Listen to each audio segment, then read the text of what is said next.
It is almost impossible to recreate greatness, almost impossible to recreate something that is legendary. We often see these elite people, someone who is incredibly accomplished. We often see them have a hard time letting go. We see it a lot with professional athletes. Drew Brees, he had a hard time letting go. Last 2 years of his career, Drew Brees was a shell of his former self. To be honest with you, it was painful to watch at times. Hard to watch someone that means so much to the city, so much to the franchise. It's hard to watch them come to the realization that it's over and they can't accept it. During the late 2000s, NBC was forcing Jay Leno to relinquish The Tonight Show to Conan O'Brien. If I remember correctly, I think the transition was taking place in the summer of 2009. Jay Leno, he was supposed to walk away. He was supposed to retire. Conan was taking over, leading The Tonight Show into the next generation. But there was just one problem for Conan O'Brien. Jay Leno was not ready to let go. He tried to recreate the magic of The Tonight Show with The Jay Leno Show. Aired in primetime on NBC, did not work. It is damn near impossible to recreate that magic that propelled your success. It's not as simple as, I'll just change platforms and take my audience with me. I'm the real star of the show. Oftentimes, it just doesn't work that way. For years, Jon Stewart was the face of Comedy Central. The Daily Show was one of the most popular shows on television. It was immensely popular with people my age who were in the 18 to 34 demo at the time. The Daily Show with Jon Stewart, it was pulling in millions of viewers on a nightly basis. The show was often criticized by some in the mainstream media. They were concerned that young people were getting all their news from The Daily Show and the show was heavily satirical.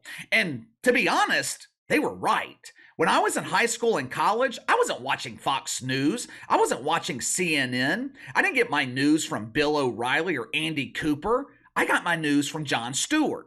The Daily Show was almost like a mockery of a cable news show. Jon Stewart, he was comedic. The show was the antithesis of what late night television is today because Jon Stewart, he was actually funny. He wasn't a doofus like Jim Kimmel. He wasn't an elitist like Steph Colbert. 2015,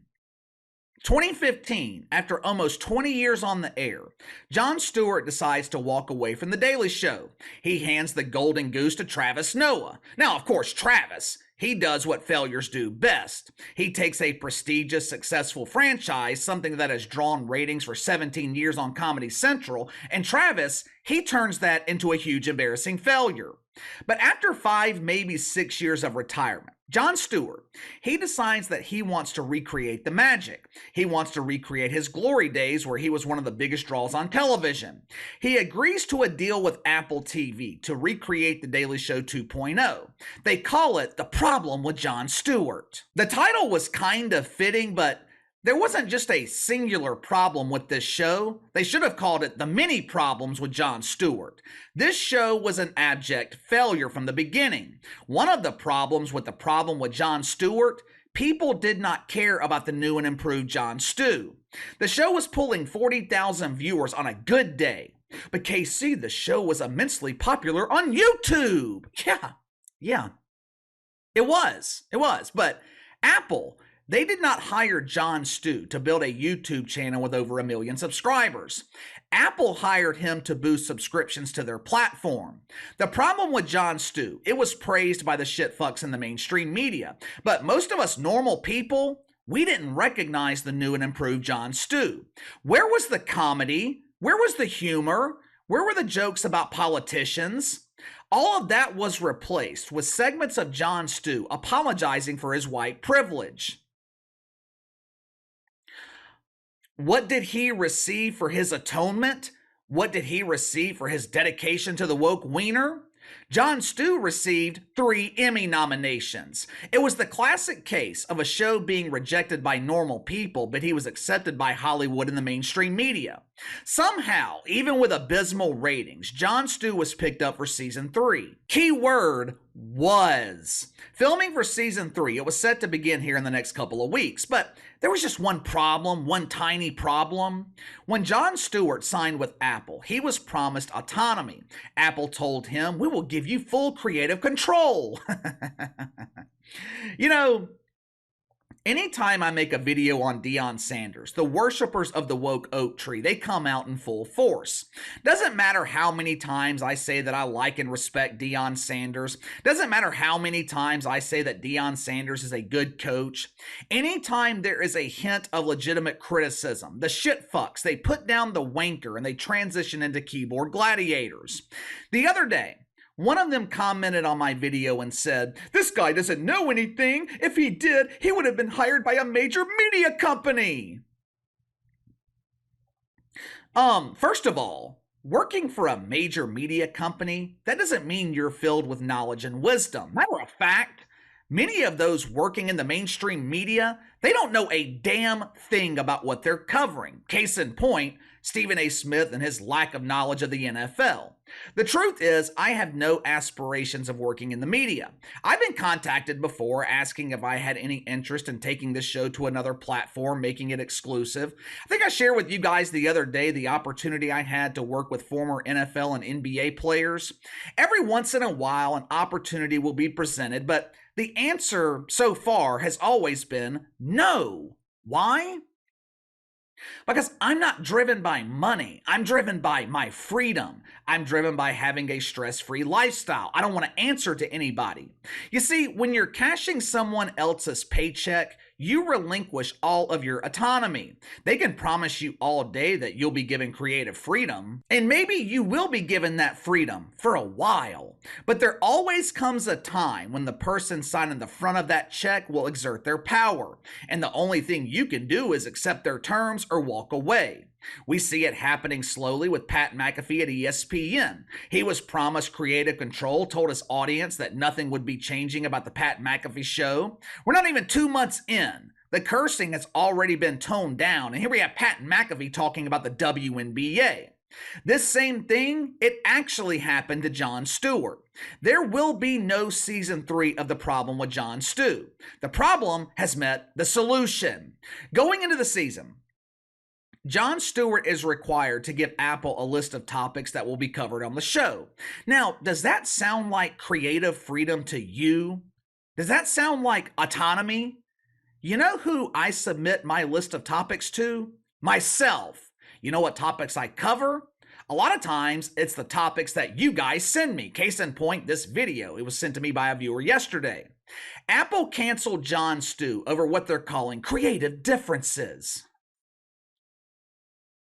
How can there be creative differences if Jon Stewart has creative freedom? He submitted his list of topics for season 3, and executives at Apple, they had a real problem with 3 of them. Topic number 1, Jon Stew, he wanted to talk about China.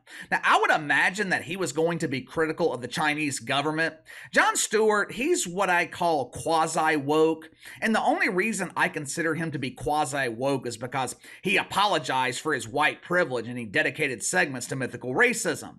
But Jon Stewart, he has more in common with Bill Maher than he does with Rachel Levine or ESPN. Even though he's on the left, Jon Stewart still has common sense. Apple, they had a real problem with Jon Stewart possibly criticizing China. Why? Oh, you know, the billions of dollars in revenue and profit that they're generating over there. Sales of Apple products are up 8% in China, while here in America, they have declined by 6%. Maybe Americans are finally realizing that iPhones are garbage. I've always been an Android guy, but I had to get an iPhone once. I had lost my Android, didn't have insurance. This was during a time when I was broke. My former company had just cut pay across the board because of the COVID. My sister, she had an old iPhone that she gave to me. After 2 weeks, I gave it back to her. Bought a new Android on my credit card. That iPhone she gave me, it had more bugs than a fresh turd. But Jon Stewart, he also wanted to talk about Israel. Now, this is speculation on my part, but I'm guessing that Jon Stewart was going to be supportive of Israel. I mean, he is Jewish. I would imagine that he has a real problem with Hamas wanting to recreate the 1930s and 1940s.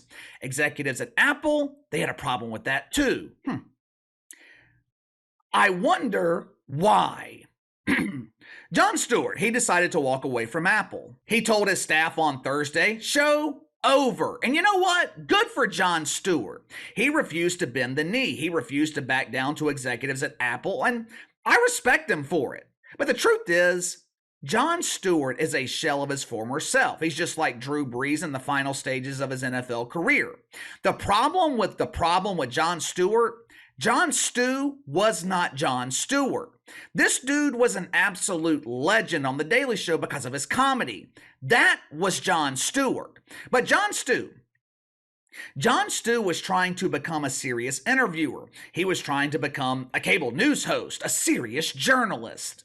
But that's not who Jon Stewart is, or at least that is not what made him successful. In the past, on The Daily Show, he would bring politicians on his show for a lighthearted conversation. Politicians, they would use his platform to make themselves more relatable, to make themselves appear to be normal. They would make jokes, they would banter back and forth with Jon Stewart. But on Apple, Jon Stew, he was pressing politicians on gun control.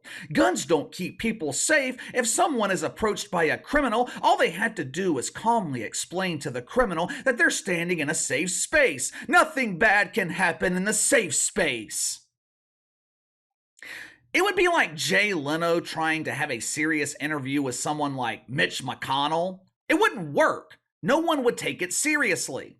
Mitch McConnell, he would be there to make himself relatable. Now, of course, that is an impossible task. The only people relating to Mitch McConnell are zombies, and of course, John Biden. John and Mitch, they share a lot of the same struggles with the English language and barely clinging to reality. The problem with Jon Stew was an abject failure. It's hard to recreate that magic, and it's damn sure hard to recreate success when you're presenting Jon Stew instead of Jon Stewart. But give me your thoughts. Jon Stew, canceled by Apple TV. Now, according to CNN, the show was gaining popularity. Now, I don't know where it was gaining popularity. Damn sure it wasn't popular with normal people. But do you respect Jon Stewart for walking away? Do you respect him for refusing to bend the knee to Apple?